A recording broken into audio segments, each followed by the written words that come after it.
آپ کی مسجد کے خطیب و امام اور آپ کے مدرسے کے ایک ذی شعور وفادار ایک محنتی مدرس جسے ہم آپ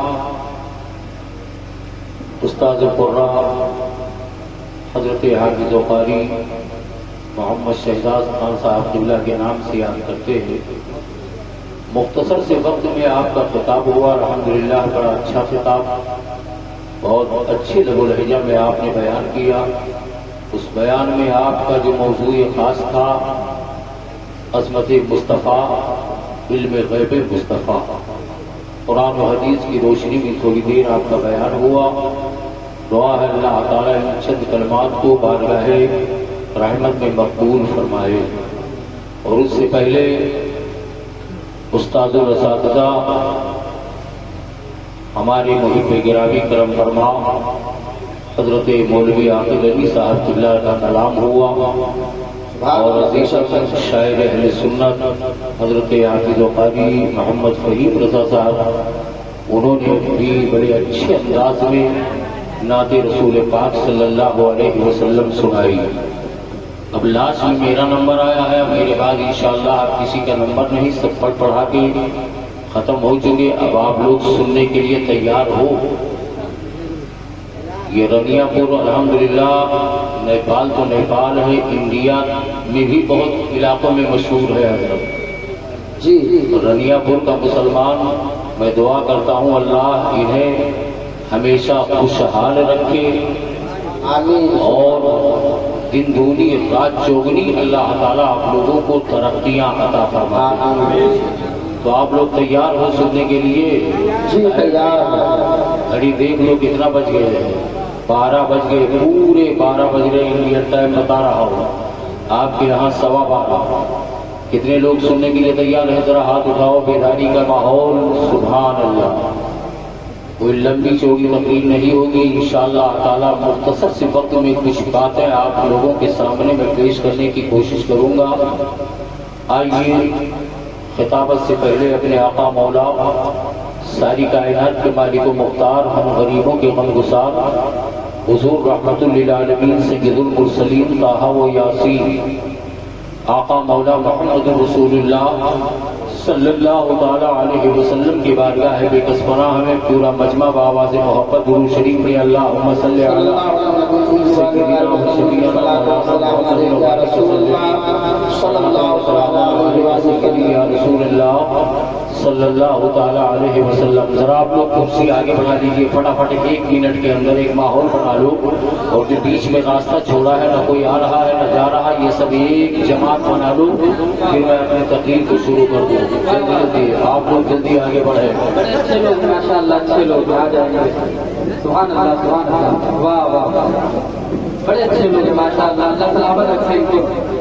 ارے اچھے تو اچھے ہیں، ان کی تعریف تو میں قسم اللہ کی حضرت بمبئی تک میں آپ کا رنیا پور کا میں بیان کر سکتا ہوں، بمبئی تک۔ سبحان اللہ سبحان اللہ۔ کہ نیپال میں ایک گاؤں ہے جس کا نام ہے رنیا پور بٹوا، الحمدللہ وہاں کے مسلمان ایک تو مسلک اعلیٰ حضرت کے ماننے والے، اور دوسرا دین کے اتنے مطلب سچے عقیدے کے اور دین سے اتنی محبت کرنے والے، تو آپ کی تعریف نہ جانے کتنے جلسوں میں میں کر چکا ہوں، جیسا کرو گے ویسا پاؤ گے۔ اور میری دعا ہے کہ اللہ تعالیٰ اس گاؤں پر رحمت و نور کی جھما بارش فرمائے۔ اب ذرا پورا مجمع اپنے خدا کے نام پر بول دے سبحان اللہ، اور ذرا محبت سے بول دو الحمدللہ، پھر خدا کی تعریف میں محبت سے بول دو اللہ اکبر اللہ اکبر اللہ اکبر۔ جس نبی کے صدقے میں جس کی تعریف قاری شہزاد صاحب اپنی تقریر میں کر رہے تھے، ذرا نبی کی محبت میں بول دو یا رسول اللہ، یا حبیب اللہ، یا نبی اللہ۔ اچھا، اس میں کتنے لوگ سرکار مولا علی شیر خدا سے محبت کرتے ہیں؟ ذرا ہاتھ اٹھا کے بتائے۔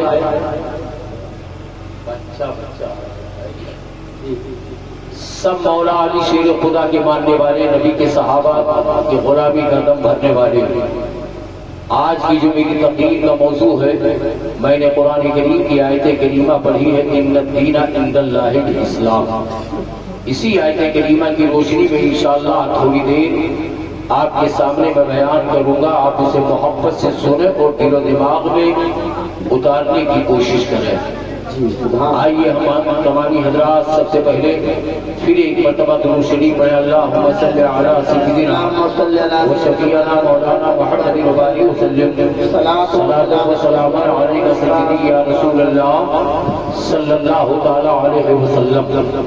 ساری تعریفیں اللہ تعالی رب ذوالجلال، ساری کائنات کے پالنہار وحدہ لا شریک کے لیے، جس خدا نے ہمیں آپ کو سارے جہان کو 18,000 عالم کو اپنی قدرت سے پیدا فرمایا اور تمام مخلوقات میں سب سے بہتر، سب سے افضل و اعلیٰ اللہ تعالیٰ نے ہمیں آپ کو بنایا۔ ہم سے آپ سے بہتر تمام مخلوق میں کوئی نہیں، تو ساری تعریفیں اس رب ذوالجلال کے لیے جس کی قدرت، جس کی حکومت ذرے ذرے پر، قطرے قطرے پر بغیر اس کے حکم سے ایک قطرہ بھی نہیں ہل سکتا ہے، ایک پتہ بھی حرکت میں نہیں آ سکتا ہے۔ آؤ اسلام کی تاریخیں آپ کے سامنے میں پیش کرنے جا رہا ہوں۔ اللہ نے قرآن کے اندر ارشاد فرمایا، ان الدین عند اللہ الاسلام، تیسرے پارے کی آیت کریمہ۔ رب فرماتا ہے اس دنیا کے اندر تو بہت دھرم پائے جا رہے ہیں، نہ جانے کتنے دھرم کے ماننے والے اپنی اپنی عقل و قیاس کے مطابق اس خدا کائنات کی پوجا کرتے ہیں، اس کی عبادت کرتے ہیں، لیکن سارے دھرموں میں سب سے اچھا دھرم کون ہے؟ سارے مذاہب میں سب سے اچھا مذہب کون ہے؟ قرآن فرماتا ہے ان الدین عند اللہ الاسلام، دنیا کے سارے دھرموں میں سب سے پیارا، سب سے اچھا اور سب سے سچا دھرم ہے وہ مذہب اسلام ہے، وہ مذہب اسلام ہے۔ اللہ قرآن کریم کے اندر ارشاد فرماتا ہے سب سے اچھا مذہب اسلام ہے۔ وہ مذہب اسلام اللہ کے رسول صلی اللہ تعالی علیہ وسلم نے ہمیں آپ کو عطا فرمایا، اور یہ اسلام نے ہماری زندگی پر قانون باندھا۔ چند سال کی زندگی جو اللہ تعالیٰ نے ہمیں آپ کو عطا کیا ہے، اس زندگی میں ہمیں کیسے کھانا ہے، کیسے پینا ہے، کیسے چلنا ہے، کیسے بولنا ہے، کیسے خدا کی عبادت کرنی ہے، ماں باپ کی خدمت کیسے کرنی ہے، بڑوں کا ادب کیسے کرنا ہے، بیویوں کے ساتھ سلوک کیسا کرنا ہے، بہنوں سے پیار کیسے کرنا ہے۔ رب نے ہماری آپ کی زندگی پر ایک قانون باندھا ہے، بڑوں سے یہ محبت ہے، چھوٹوں پر یہ شفقت ہے، نماز کا یہ طریقہ ہے، حج کی یہ ارکان ہے۔ مذہب اسلام کی روشنی میں ہمیں آپ کو اللہ نے زندگی گزارنے کا طریقہ اپنے قرآن کے اندر بتایا ہے۔ اور دیکھو اس مذہب اسلام کو پھیلانے کے لیے مکہ کی سرزمین ہو یا مدینے کی سرزمین ہو یا عرب کا کوئی شوشہ ہو، گوشہ ہو، اس مذہب اسلام کے لیے لوگوں نے کیسی کیسی قربانیاں دی ہیں۔ اس مذہب اسلام پر لوگوں نے اپنی اپنی جانوں کو بھی لٹایا ہے، وقت آیا ہے تو مالوں کو بھی قربان کیا ہے، وقت آیا ہے تو اولادوں کو بھی قربانی دی ہے۔ یہ مذہب اسلام جو ہمیں آپ کو بڑی آسانی سے مل گیا ہے، اس کی نشر و اشاعت کے لیے اور اس کو پھیلانے کے لیے جب صحابہ کی زندگی پڑھو، اللہ والوں کی تاریخیں پڑھو، تو قسم خدا کی رونگٹے کھڑے ہو جاتے ہیں۔ مذہب اسلام یہاں تک کہ کیسے پہنچا ہے، ایک شہر میں پڑھنے جا رہا ہو، مولائی کائنات شیر خدا فاتح خیبر مشکل کشا رضی اللہ تعالیٰ عنہ اور ان کے گھرانے کی شان میں اسی شہر کی ترجمانی میں انشاءاللہ میری پوری تقریر ہوگی۔ شاعر کہہ رہا ہے علی شیر خدا کے گھرانے کے بارے میں، علی کا گھر بھی وہ گھر ہے کہ جس گھر کا ہر ایک بچہ، علی کا گھر بھی وہ گھر ہے کہ جس گھر کا ہر ایک بچہ جہاں پیدا ہوا شیر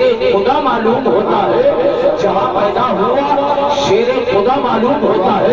ابھی اس سے پہلے قاری شہزاد صاحب قبلہ نے اپنی تقریر میں نبی کے علم غیب کو بھی بتایا، نبی کے مقام کو بھی بتایا۔ اللہ کے سوا آج تک کے کوئی مصطفیٰ کے مقام کو نہ دنیا کا کوئی انسان سمجھ پایا ہے، نہ آسمان کا کوئی فرشتہ حضور کے مقام کو سمجھ پایا ہے۔ بنانے والا خدا جان رہا ہے اور بننے والے اس کا محبوب جانتے ہیں۔ تیسرا آج تک کے نہ انسان سمجھ سکا ہے، نہ دنیا کا کوئی، نہ آسمان کا کوئی فرشتہ سمجھ سکا ہے۔ حضرت مصطفیٰ آپ نے بیان کیا، نبی کا اعجاز، نبی کا کمال بھی آپ نے اپنی تقریر میں روشنی کی جھلک میں آپ کے سامنے پیش کیا۔ آج کے دیکھو اپنے نبی کے مقام کو ملاحظہ کرو، علم غیب بھی آپ کے سامنے پیش کرنے جا رہا ہو۔ صرف اسلام کی ایک جنگ کی تاریخ آپ کے سامنے پیش کروں گا۔ اسلام میں بہت جنگیں ہوئی ہے، جنگ بدر ہے، جنگ احد ہے، جنگ خندق ہے، جنگ تبوک ہے، بہت ساری جنگیں اسلام کے لیے ہوئی ہے، حق و باطل کے بہت معرکے ہوئے ہیں، لیکن ان جنگوں میں ایک تاریخ میں آپ کے سامنے پیش کر رہا ہو۔ تاریخ ایک ہوگی، حضرت مصطفیٰ بھی اسی میں ہے، علم غیب مصطفیٰ بھی اسی میں ہے، صحابہ کا ادب بھی اسی میں ہے، نبی سے صحابہ کی محبت بھی اسی میں ہے، نبی نے جو فرما دیا وہی ہو کر ہو رہے گا۔ سب کچھ آپ کو اس تاریخ کے اندر انشاءاللہ میں پیش کرنے کی کوشش کرنے جا رہا ہوں۔ اور میں تمہیں مدینے کی سرزمین پر لے کر کے چل رہا ہوں۔ علی شیر خدا کی بارگاہ میں ہم سب علی کے ماننے والے ہیں، علی سے محبت کرنے والے ہیں۔ علی کے مقام کو دیکھو، علی کی عظمت ملاحظہ کرو۔ تاریخ میں کیا پیش کرنے جا رہا ہو، اس تاریخ اس جنگ کا نام ہے جنگ خیبر۔ جنگ خیبر کی تاریخ آج آپ کے سامنے میں پیش کرنے جا رہا ہو۔ محبت سے سنو گے ایمان روشن ہو جائے گا انشاءاللہ تبارک و تعالی۔ یہ جنگ خیبر کیا ہے، کہاں پر ہوئی ہے، مسلمانوں نے اسے کیسے فتح کیا ہے، آؤ اسلام کی تاریخ کی روشنی میں اس تاریخ کو میں آپ کے سامنے رکھنے جا رہا ہوں۔ اس کو بیان کرنے سے پہلے ایک مرتبہ اور درود پاک ہے، اللہم صلی علی سیدنا و شفیعنا مولانا محمد وبارک وسلم، صلاۃ و سلام علیک سیدی یا رسول اللہ صلی اللہ تعالی علیہ وسلم۔ ذرا ایک مرتبہ پورا مجمع کہہ دے سبحان اللہ، یا رسول اللہ، یا حبیب اللہ، المدد یا علی مشکل کشا، المدد یا علی مشکل کشا۔ آؤ مدینے کی سرزمین کی سے سیر کرانے جا رہا ہو اور جنگ خیبر کی تاریخ کو ملاحظہ کرو مسلمانوں۔ مدینہ شریف سے تھوڑی دور ہٹ کر کے یہودیوں کا ایک شہر تھا، جس شہر کا نام خیبر ہے۔ اس میں یہودیوں کی تعداد پائی جاتی تھی۔ یہودی کسے کہتے ہیں؟ یہودی موسیٰ پیغمبر کا کلمہ پڑھنے والے ہیں۔ کل بھی وہ مسلمانوں کے دشمن تھے، آج بھی وہ مسلمانوں کے کٹ کر جانی دشمن پائے جا رہے ہیں۔ یہودیوں کے مذہب کا کلمہ ہے لا الہ الا اللہ موسیٰ کلیم اللہ۔ تو یہ مدینہ شریف سے تھوڑی دور ہٹ کر کے ایک شہر، نبی کے دور میں بھی وہ شہر تھا، آج بھی وہ شہر موجود ہے، لیکن اس وقت یہودیوں کی تعداد اس شہر میں پائی جاتی تھی۔ یہ یہودی موسیٰ پیغمبر کے ماننے والے ہیں، یہ یہودی مدینہ شریف کے مسلمانوں کو آئے دن تکلیفیں پہنچایا کرتے تھے۔ مدینے کے قریب مسلمانوں پر اللہ پر آئے دن ان کے حملے ہوا کرتے تھے، کبھی ان کے بچوں کو تکلیفیں دے رہے ہیں، کبھی ان کے جانور پر ان کا حملہ ہو رہا ہے، کبھی مدینے کے باشندے ان کے باغ باغیچے پر ان کا حملہ ہو رہا ہے، کبھی ان کی کھیتی باڑی پر ان کا حملہ ہو رہا ہے۔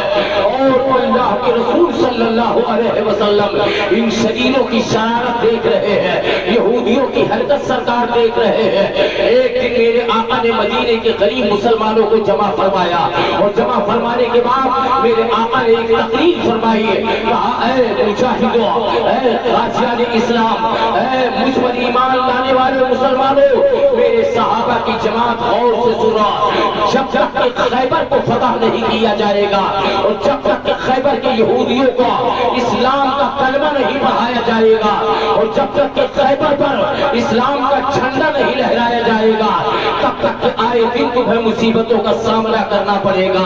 اس لیے کہ وہ مالدار ہے، ان کی تعداد زیادہ ہے، ان کے پاس تیر و تلوار زیادہ ہے، ان کے پاس ہتھیار زیادہ لیے میں چاہتا ہوں کہ ایک جماعت تیار کرو اور خیبر پر یہودیوں کے خیبر پر تم لوگ حملے کی تیاری کرو۔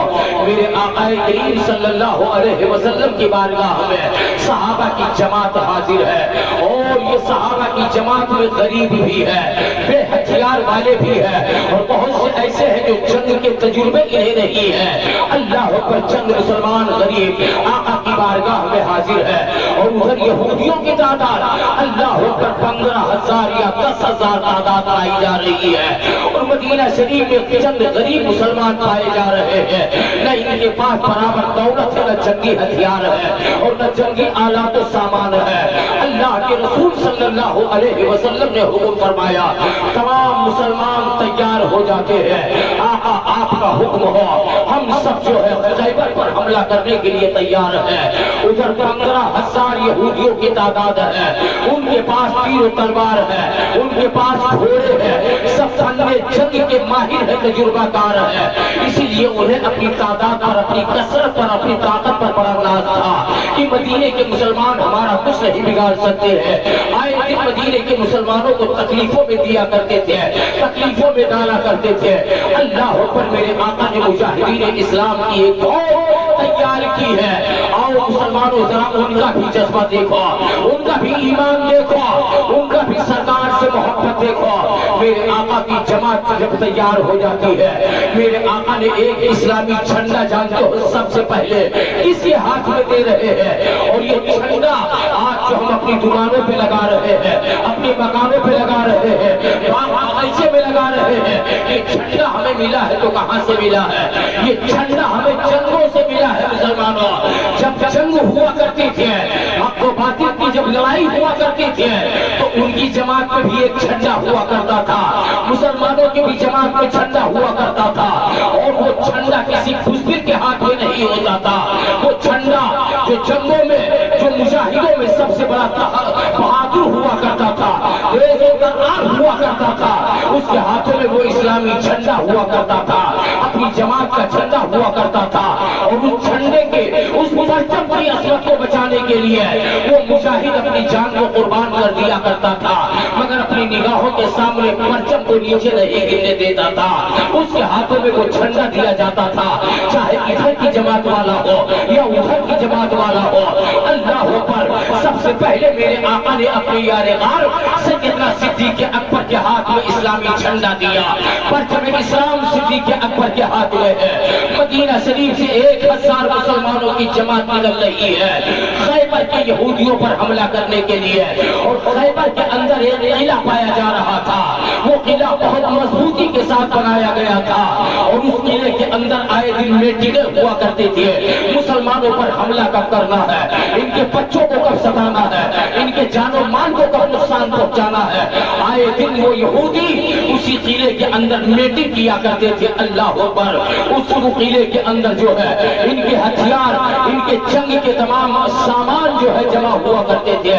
اللہ پر بہت مضبوط قلعہ ان لوگوں نے بنا کے تیار کیا تھا اور اس قلعے کا جو دروازہ ہے اس دروازے کے بارے میں مورخ تاریخ کے اندر بیان کیا ہے 60 فٹ کا اللہ پر وہ اونچا دروازہ تھا اور 60 من وزن وہ دروازہ تھا۔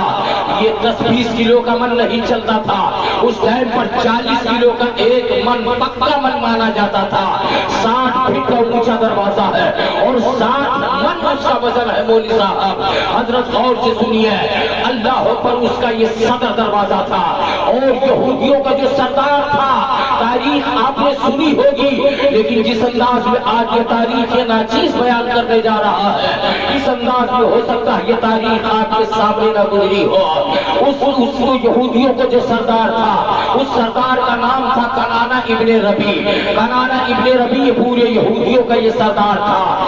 اسی کی حرکت سے مسلمانوں کو تکلیفیں ہوا کرتی تھی۔ اس قلعے کے اندر ان کے جنگ کے سارے ہتھیار جمع ہوتے تھے اور اسی کے اندر یہودیوں کی میٹنگ ہوا کرتی تھی۔ اس کا صدر دروازہ جو تھا میں نے بتایا 60 فٹ اونچا ہے، 60 من وزن ہے۔